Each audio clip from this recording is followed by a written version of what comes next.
자, 안녕하세요. 오늘은 이제 비자산제 두 번째 시간입니다. 우리가 어제 간간제 봤죠? 오늘 명예손제 보도록 하겠습니다. 자, 명예손제 조문은 이제 307조, 8조, 9조, 10조, 11조가 있죠. 그래서 307조는 명예손제인데 사실과 허위사실이 있습니다. 자, 사실과 허위사실은 대칭 개념이 아니고 포함되는 개념이죠. 그래서 사실 안에는 진실도 있고 허위도 있죠. 이렇게 포함되는 개념이 됩니다. 사자 명예손죄가 308조가 있고요. 이건 사실은 없고 허위만 처벌합니다. 309조는 출판물 명예손죄인데 출판물이라고 다 309조로 가는 게 아니죠. 비방의 목적도 있어야 두 개 다 있어야 309조로 갑니다. 309조도 사실 안에 진실과 허위가 포함되어 있는 거예요. 자, 310조는 위법성 조각 사유인데 요건이 두 개죠. 307조 제1항 요거죠. 2항 요것만 310으로 갈 수가 있고 진실성, 공익성 두 개가 필요합니다. 자, 모욕죄는 그 외적 명예를 보호한다는 점은 명예손과 똑같죠. 근데 사실을 적시하면 명예손이고 사실을 적시하지 않고 생각을 말하면 모욕죄가 됩니다. 자, 외적 명예보호는 명예손죄와 똑같은 공통점이고요. 자, 정부나 국가기관은 우리를 보호할 대상이지 우리가 그러니까 보호받는 대상이 아닙니다. 정부나 국가기관은 명예손 피해자가 절대 될 수가 없고요. 대통령 정부를 욕했다고 해서 곧바로 윤석열 개인에 관한 명예손이 되는 건 아니죠. 다만 이제 현저히 상식에 어긋난다 판단된다면 그 대통령으로서가 아니라 윤석열 개인에 대한 명예손이 될 수도 있어요. 상당성 잃었다는 말이 나오면 될 수도 있습니다. 자, 집합명칭 자체는 명예 주체가 될 수가 없고 그 구성원들이 누구인지 특정되면은 그 구성원 하나하나가 명예 주체로서 피해자가 될 수 있죠. 자, 아이디 갖고 안 됩니다. 특정되지 못하면 피해자는 없는 거예요. 피해자가 없으면 명예손죄는 성립하지 않습니다. 학교폭력범은 접촉금지. 폭력범이 누구죠? 특정될 수가 없죠. 그럼 피해자가 없는 거예요. 피해자가 없으면 죄는 성립하지 않습니다. 자, 공연성이죠. 공연성은 불특정 또는 다수입니다. 및 그럼 틀린 거예요. 밑이 아니고 또는이에요. 또는. 그래서 이제 이게 불특정 다수가 인식할 수 있는 상태인데 그 인식할 수 있는 상태에 대해서 요 전파 가능성이 판례 입장이죠. 최근에 그 판례가 전파 가능성 이론은 예전에도 그랬고 지금도 그랬고 판례가 유지된다 이렇게 판례가 나왔습니다.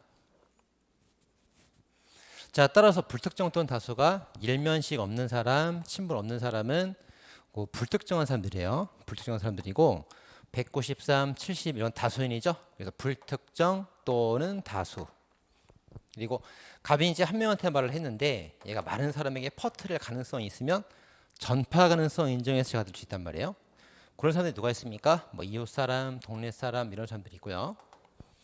자, 최근 전합 판결에서 중요한 내용이 나왔는데 이 전파 가능성, 이 가능성은 낮은 가능성을 포함하는 개념이고 좀 더 높은 가능성의 개연성이란 말이에요. 개연성까지 필요하다 이런 판례가 나왔어요. 참 기술됐습니다. 되게 중요하죠.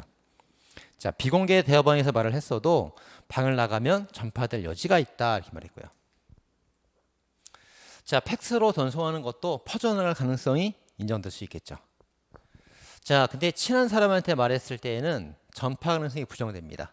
이사장, 처, 남편, 측근, 친척, 친구, 본인, 피해자 본인 전파 가능성 없고요. 그 다음 과부를 유혹하려고 증거를 수집하려고 유도신문하려고 하는 건 수사나 유혹의 목적이 있는 거지 명예손의 목적이 없단 말이에요. 그래서 전파 가능성도 없고 그 명예손의 고의도 없다고 봅니다. 자, 이웃사람 같은 경우는 원래 공연성이 쉽게 인정되죠. 원래 인정되는데 이 같은 아파트 피해자 병실 사건은 이웃은 이웃이지만 친한 이웃이다 이렇게 봐가지고 친한 사람이니까 숨겨주려고 할 것이다 이렇게 봤던 판례들입니다. 전파 가능성 없죠.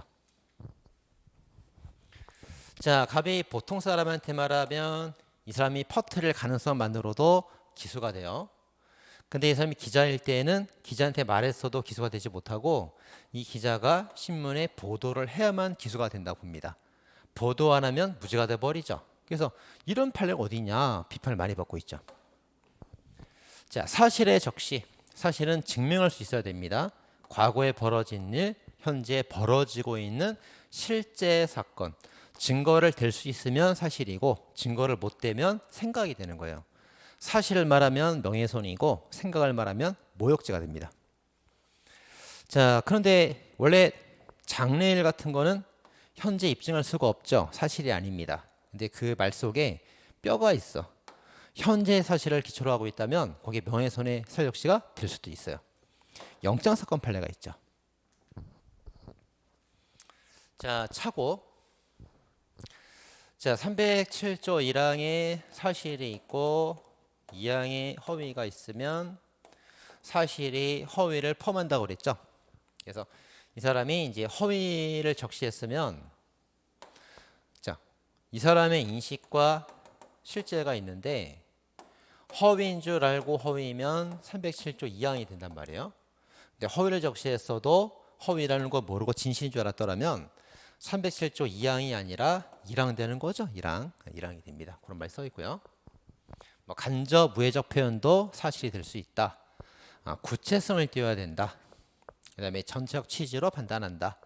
유추할 수 있으면 된다. 약간 차이 나는 과장은 명예훼손이 아니다. 이렇게 보고 있습니다. 자, 전부 다 이제 허위 사실 아닌 것들, 뭐 극비다. 이건 이제 신문 광고 과장하는 거죠. 이단이다. 이건 자기 생각입니다. 답변, 물어보니까 답을 한 거지 명예훼손 험담하려고 한 의도가 없었어요. 그 다음 영화가 불법이면은 광고도 불법이겠지만 영화가 적법이니까 그에 대한 광고도 적법이 되는 겁니다. 자, 장관이 사고 실태를 파악 못한다. 파악하는지 못하는지는 자기 생각이죠. 사실이 아닙니다. 의견, 주장, 생각은 사실이 아니기 때문에 다 명예훼손죄 나올 수 없어요. 사실이 아니라 생각입니다. 자, 가치를 배제한 중립 표현이 있죠. 소주 회사가 일본 회사가 됐대. 좋다 나쁘다 가치 판단이 없죠. 무죄. 야, 제가 범인을 신고했대. 고발했대. 잘했네. 칭찬하는 겁니다. 명예훼손이 아니죠. 근데 사실은 자기가 진범이면서 친구를 밀고 한 거래. 나쁜 놈이네.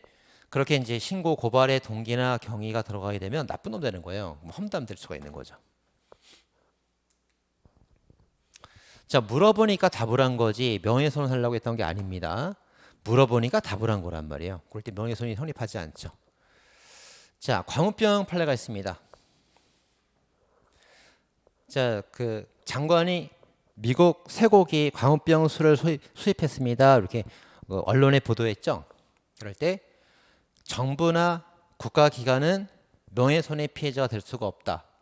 그리고 일부 허위 사실이 있었지만 전체적으로 진실이기 때문에 명예훼손이 될 수가 없다.